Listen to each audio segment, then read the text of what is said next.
Bonjour mon général, on vous présente tout notre respect. J'aimerais, si ça ne vous dérange pas, vous poser quelques questions. Vous êtes commandant suprême de l'OTAN. Pourriez-vous nous expliquer quel est votre rôle? Alors je suis d'abord très heureux de pouvoir répondre à vos questions, car vos questions elles sont super importantes. Alors, c'est quoi mon rôle? Et avant de définir mon rôle, je vais rappeler un petit peu ce que c'est que l'OTAN. On pourrait partir de la devise des mousquetaires, un pour tous, tous pour un, et surtout le tous pour un. L'OTAN, c'est comme un club d'amis, un groupe d'amis qui sont là pour se protéger les uns les autres.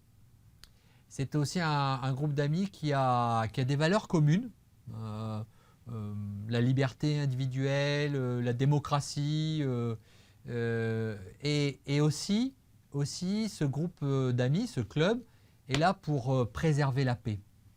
Et vous le savez, l'OTAN a été créée après la Deuxième Guerre mondiale et a préservé la paix en Europe depuis. Ce groupe, cette alliance, elle est à la fois politique et militaire. Ce sont les nations, donc ce groupe d'amis qui forment cette organisation. Et les décisions sont prises au consensus. Alors ça veut dire quoi? Ça veut dire que ces amis discutent et ces amis trouvent toujours une solution auquel tout le monde est d'accord. Tous les amis sont d'accord. Il y a bien sûr c'est notre secrétaire général, c'est le patron de l'équipe, mais qui représente tous les amis, toutes les nations. Et lui, son but, c'est justement de s'assurer que tout le monde discute avec tout le monde et qu'on trouve une solution ensemble. Et puis, comme je l'ai dit, c'est une organisation militaire.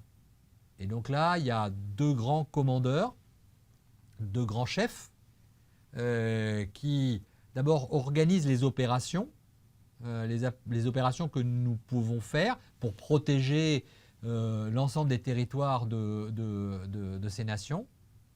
Et puis, il y a celui qui regarde le futur. Alors, celui qui s'occupe des opérations, c'est un général américain qui est basé en Europe.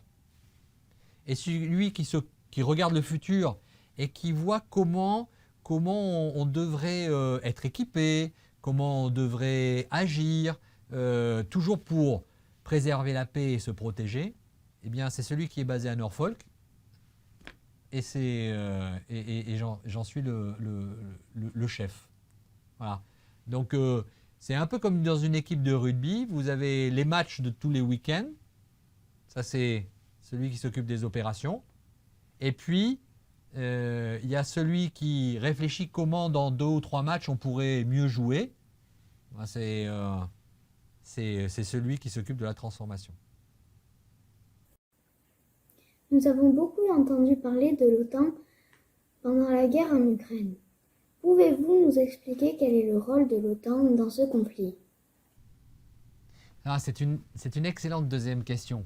Je vais reprendre un tout petit peu ce que j'avais dit dans la première, et notamment la devise « tous pour un pour tous ». Ce qui est important de comprendre, c'est que dans cette organisation, lorsqu'un pays est attaqué, eh bien tous les autres vont venir le défendre. C'est le tous pour un. Et ça, c'est ce qu'on appelle l'article 5 dans notre organisation de l'OTAN.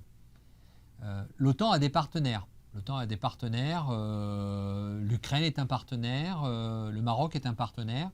Et avec les partenaires, nous travaillons, l'OTAN travaille à leur demande pour améliorer leur système de défense. Alors ça peut être de l'organisation, ça peut être des équipements, ça peut être de l'éducation ou même des exercices. Voilà. Donc là, on a ce qui leur permet d'arriver d'avoir leur niveau augmenté. Le 24 février, lors du début de cette guerre russe en Ukraine, eh bien, l'OTAN a continué à aider l'Ukraine en leur apportant un soutien médical, en leur apportant, en leur amenant du carburant, en délivrant des matériels, des vêtements pour avoir chaud l'hiver. Et l'hiver est rude là-bas, tu le sais.